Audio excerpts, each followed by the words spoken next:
विद्यार्थियों नमस्कार। जय भारत जय हिंद। मैं captain doctor Rajendra, associate professor government Doongar college Bikaner, आप सभी का इतिहास की इस विशेष ऑनलाइन कक्षा में स्वागत और अभिनंदन करता हूं। विद्यार्थियों, मेरी आज की कक्षा राजकीय डूंगर महाविद्यालय बीकानेर के बीए पाठ द्वितीय के मध्यकालीन भारतीय इतिहास के विद्यार्थियों के लिए है। और विद्यार्थियों, मैं आपको ये बताना चाहूँगा कि मध्यकालीन भारतीय इतिहास के अध्ययन की श्रृंखला के अंतर्गत मैंने इससे पहले पिछले हफ्ते आपसे बात की थी सुल्तान मोहम्मद बिन तुगलक के जीवन के विविध पक्षों के बारे में, उसके व्यक्तित्व और कृतित्व के बारे में, और सुल्तान के द्वारा चलाई गई विविध योजनाओं के बारे में और उनकी असफलता के कारणों के बारे में। विद्यार्थियों, आज के व्याख्यान के अंतर्गत मैं आपसे बात करूंगा उन विद्रोह के बारे में, उन बगावतों के बारे में जो सुल्तान मोहम्मद बिन तुगलक के समय में हुई। विद्यार्थियों, ऐसा कहा जाता है, इतिहासकारों का ऐसा मानना है समकालीन स्रोतों के आधार पर कि सुल्तान मोहम्मद बिन तुगलक के समय में सबसे ज़्यादा विद्रोह और बगावतें हुई। एक नहीं, दो नहीं, तीन नहीं, बल्कि कुल मिलाकर छोटी मोटी 34 बगावतों का उल्लेख मिलता है। इनमें से कुछ बगावतें कामयाब हुई और बाकियों को सुल्तान ने अपनी तरफ से सख्ती के साथ दबाया। विद्यार्थियों, विद्रोह क्यों हुए? इतने ज़्यादा विद्रोह, और वो भी एक ऐसे सुल्तान के समय में जो विविध प्रकार के नवीन प्रयोगों के लिए जाना जाता था। एक ऐसे सुल्तान के बारे में जो पढ़ा लिखा था, विद्वान था। एक ऐसे सुल्तान के बारे में जिसके पास शासन नीति के स्पष्ट सिद्धांत थे। एक ऐसा सुल्तान जो गद्दी पर बैठा तो उस वक्त उसके पास जो भौगोलिक क्षेत्र था वह दिल्ली सल्तनत के तमाम सुल्तानों में सबसे ज़्यादा था। लेकिन जब उसकी मृत्यु हुई तो ये क्षेत्रफल काफ़ी कम हो गया। तो विद्यार्थियों, इन विद्रोह के कारणों का इतिहासकारों ने अपने अपने तरीके से विश्लेषण किया और इतिहासकारों का यह मानना है कि इनमें से जो विद्रोह थे, इनमें से काफ़ी विद्रोह ऐसे थे जो सुल्तान की दुर्बल स्थिति का फायदा उठाने के लिए किए गए थे, या फिर सुल्तान के द्वारा जो कठोर दमन नीति अपनाई गई उससे भयभीत होकर उसके सरदारों ने और उसके अमीरों ने बगावतें प्रारंभ कर दी। क्योंकि सुल्तान की योजनाएं जैसे जैसे विद्यार्थियों असफल होती गई, वैसे वैसे सुल्तान का मानसिक संतुलन भी काफ़ी बिगड़ गया और उसको ये लगा कि उसके सरदार और उसकी जनता उनके साथ नहीं है, इसलिए जो कोई भी विद्रोह करे उस विद्रोह का दमन बड़ी सख्ती के साथ किया जाए, कुचला जाए, और इस तरीके से कुचला जाए कि वह एक नज़ीर बन जाए, एक उदाहरण बन जाए बाकी सरदारों के लिए कि भविष्य में वो बगावत नहीं करें। तो इस सोच का परिणाम काफ़ी उल्टा हुआ और सरदारों को ये लगा, उसके जागीरदारों को ये लगा कि उनका इज्जत, सम्मान और जीवन खतरे के अंदर है। तो एक के बाद एक करके कुल मिलाकर हमें 34 विद्रोह देखने को मिल रहे हैं। जैसे जैसे सुल्तान की योजनाएं असफल हुई, वैसे वैसे सुल्तान लोगों के बीच में, जनता के बीच में और अपने लोगों के बीच में, सरदारों के बीच में उपहास का पात्र बना और सरदारों और मलिकों, अमीरों और उमराओं ने सुल्तान की कमजोर स्थिति का फायदा उठाकर ज़्यादा से ज़्यादा विद्रोह करने की चेष्टा की और स्वतंत्र होने की चेष्टा की। तो यही कारण है कि सुल्तान के समय में सबसे ज़्यादा विद्रोह हुए। विद्यार्थियों, मैं सुल्तान के समय में जो विद्रोह हुए इसकी अध्ययन श्रृंखला को कुछ भागों में बांटकर, आपको 2 भागों में बांटकर समझाऊंगा। मैंने अभी आपसे बात की कि कुछ विद्रोह विद्यार्थियों ऐसे हुए थे जो काफ़ी कामयाब हुए और सुल्तान की सत्ता को कमज़ोर करने के लिए काफ़ी महत्वपूर्ण साबित हुए। विद्यार्थियों, ये ऐसे विद्रोह थे जो दक्षिण के विद्रोह थे और दक्षिण के ये 3 विद्रोह दिल्ली सल्तनत के लिए काफ़ी नुकसानदेह साबित हुए। इनमें से एक विद्रोह था देवगिरी के सादी अमीरों का विद्रोह। देवगिरी के सादी अमीरों ने मलिक हसन गंगू, जो आगे चलकर अलाउद्दीन हसन बहमन शाह कहलाया, सादी अमीरों ने मलिक हसन गंगू के नेतृत्व में दिल्ली सल्तनत के खिलाफ विद्रोह का झंडा बुलंद किया। विद्यार्थियों, सादी अमीर actually it's a name of military division. 100 अमीरों के ऊपर जो सरदार होता था उसको अमीरान सदा कहा जाता था और व्यवहारिक भाषा में वो सादी अमीर कहलाते थे।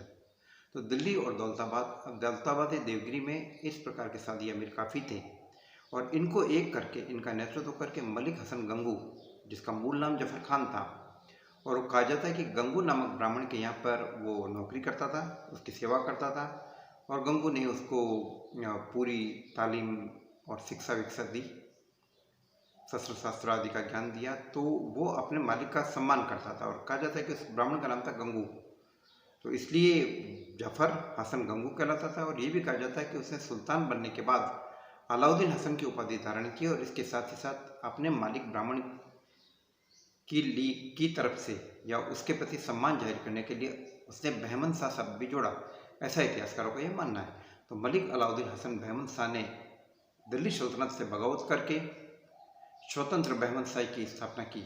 यह दिल्ली की सत्ता को एक प्रकार से चुनौती देने वाला बहुत बड़ा कदम था और दिल्ली इस विद्रोह को, सुल्तान मोहम्मद बिन तुगलक इस विद्रोह को कुचल नहीं सका। विद्यार्थियों, इसी श्रृंखला के अंतर्गत दक्षिण में एक और कामयाब विद्रोह हो रहा है और यह विद्रोह संगम के बेटे हरिहर और कुप्पा ने किया। विद्यार्थियों, हरिहर और कुप्पा के नेतृत्व में यह बगावत दिल्ली सल्तनत के लिए एक और बड़ी चुनौती थी और कहा जाता है कि इस बगावत के परिणाम स्वरूप दक्षिण में एक और स्वतंत्र राजशाही की स्थापना हुई जो विजयनगर साम्राज्य के नाम से जाना गया। और विद्यार्थियों, विजयनगर साम्राज्य दक्षिण भारत के इतिहास के अंतर्गत काफ़ी महत्वपूर्ण साम्राज्य साबित हुआ और खुद मुगल साम्राज्य के संस्थापक जहीरुद्दीन मोहम्मद बाबर ने अपनी तुजुक बाबरनामा में हिंदुस्तान के 2 काफिर हिंदू राजाओं का उल्लेख किया है और उसमें से एक मेवाड़ के राणा संग्राम सिंह का और दूसरा विजयनगर के शासक कृष्णदेव राय का उसने उल्लेख किया था। तो ये दोनों शक्तिशाली शासक थे। तो विजयनगर एक शक्तिशाली साम्राज्य के रूप में उभर कर सामने आया और आगे चलकर हम देखते कि 200 साल का दक्षिण का इतिहास बहमनियों जो मुस्लिम सत्ता के प्रतीक थे और विजयनगर के हिंदू राजाओं के बीच में संघर्ष का इतिहास रहा। और ये संघर्ष का मुख्य कारण था रायचूर दोआब, कृष्णा और तुंगभद्रा नदियों के उपजाऊ क्षेत्रों को लेकर अधिकार। तो विद्यार्थियों, सुल्तान मोहम्मद बिन तुगलक के समय में ये 2 महत्वपूर्ण दक्षिण की कामयाब बगावतें हो रही है और जिसके कारण दिल्ली सल्तनत को बहुत बड़ा नुकसान हुआ। तीसरा विद्रोह भी डेक्कन की तरफ से हो रहा है और ये विद्रोह हो रहा मदुरा में हम देख रहे हैं कि मदुरा का एक क्षेत्र मालाबार में सैयद एहसान शाह ने स्वतंत्र राजवंश की स्थापना की जो एहसान शाही भी कहलाता है और जो मदुरा शाही भी कहलाता है। तो मदुरा में स्वतंत्र राज सत्ता का कायम होना, देवगिरी या दौलताबाद में शादी अमीरों के नेतृत्व में अलाउद्दीन हसन बहमन शाह द्वारा देवगिरी या दौलताबाद में जो बाद में कभी कुतुबाबाद भी कहलाया सुल्तान कुतुबुद्दीन मुबारक खलजी के नाम से, तो वहाँ पर एक सत्ता कायम हुई। तो ये महत्वपूर्ण बगावतें थी। आइए विद्यार्थियों, अब हम आपसे बात करते हैं सुल्तान के समय में हुई कुछ अन्य बगावतों को जिसे सुल्तान ने काफ़ी कुचलने की कोशिश की, लेकिन उसके द्वारा सख्ती से बगावतों को कुचल दिए जाने का नतीजा यह हुआ विद्यार्थियों कि बगावतों की तादाद बढ़ती गई। विद्यार्थियों, सबसे पहली बगावत जो हमें देखने को मिल रही है वो थी 1326-27 ईस्वी की बगावत। और यह बगावत या विद्रोह सुल्तान मोहम्मद बिन तुगलक के बुआ के बेटे भाई मलिक बाहुद्दीन गुरसास ने किया। मलिक बाहुद्दीन गुरसास दक्षिण में गुलबर्गा के निकट सागर का जमींदार था और उसने आसपास के क्षेत्रों पर हमला किया और अपने आप को आज़ाद घोषित कर दिया। यह सुल्तान के लिए बड़ी चुनौती थी और तब जबकि सुल्तान को सत्ता में आए हुए ज़्यादा समय हुआ ही नहीं था, सुल्तान बनने के तुरंत बाद ये बगावत हो रही है। सुल्तान 1325 में मोहम्मद बिन तुगलक सुल्तान बना, उसके अगले साल 1326-27 में बगावत। तो यह बगावत सुल्तान के लिए एक बहुत बड़ी चुनौती थी। सुल्तान ने इस बगावत को बड़ी गंभीरता के साथ लिया और एक शक्तिशाली सेना उसने भेजी गुरसास के खिलाफ। तो गुरसास वहाँ से भागा और भागकर उसने कंपिली के राजा कंपिली देव के यहाँ पर शरण ली। कंपिली देव ने उसे अपने शरण में रखा और जब मोहम्मद बिन तुगलक ने उसको मांगा तो कंपिली देव ने शरणागत को लौटाने से इनकार किया। परिणाम ये हुआ कि दिल्ली की सेनाएं कंपिली राज्य पर चढ़ाई और कंपिली देव वीरतापूर्वक लड़ते हुए मारा गया।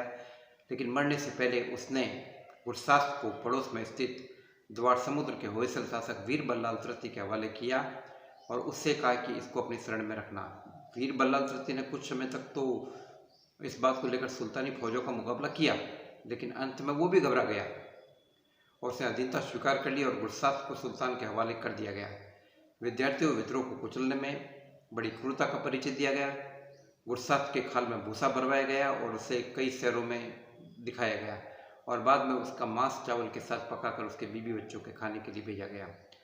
तो यह सुल्तान की क्रूरतापूर्वक तरीके से विद्रोह को कुचलने की योजना थी, लेकिन इसका परिणाम यह हुआ कि विद्रोह की संख्या बढ़ती गई और उसके जस्ट अगले साल सिंध, मुल्तान और उच्च के सूबेदार बहराम आइबार उर्फ किसलू खान ने बगावत की।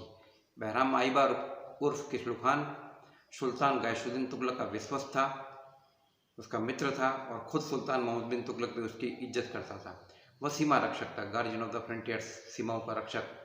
उसने बगावत की। बगावत का मूल कारण यह था कि जब सुल्तान ने यह कहा कि अपने परिवार के लोगों को दौलताबाद भेजो, तो उसने मना किया और जो व्यक्ति सुल्तान का संदेश लेकर आया था उस व्यक्ति ने भी किसलू खान के साथ दुर्व्यवहार किया, तो किसलू खान ने उसकी हत्या कर दी।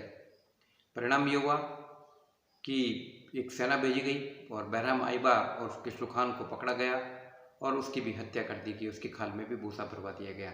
इसी प्रकार एक साम्राज्य के वफादार सूबेदार मलिक आइनुल मुल्क मुल्तानी, जो सुल्तान अलाउद्दीन खिलजी के समय से काम कर रहा था, उसने बगावत की। सुल्तान ने उसकी उम्र का ध्यान रखकर, उसकी वरिष्ठता का ध्यान रखकर उसे मारा नहीं, बल्कि उसे माली का काम सौंप दिया, जो उसके लिए काफ़ी अपमानजनक था। तो विद्यार्थियों, इस प्रकार एक के बाद एक करके विद्रोह की श्रृंखला बढ़ती गई और सुल्तान मोहम्मद बिन तुगलक का साम्राज्य काफ़ी हद तक कमज़ोर हो गया और छिन्न भिन्न हो गया। तो विद्यार्थियों, आज की श्रृंखला के अंतर्गत मैंने आपसे बात की सुल्तान मोहम्मद बिन तुगलक के समय में हुए कुछ विद्रोह के बारे में, और मैं चाहूँगा कि आप विस्तार से इन चीज़ों का अध्ययन कीजिए और जानने की कोशिश कीजिए कि किस प्रकार से और किन परिस्थितियों के अंतर्गत ये विद्रोह हो रहे हैं। जय भारत, जय हिंद।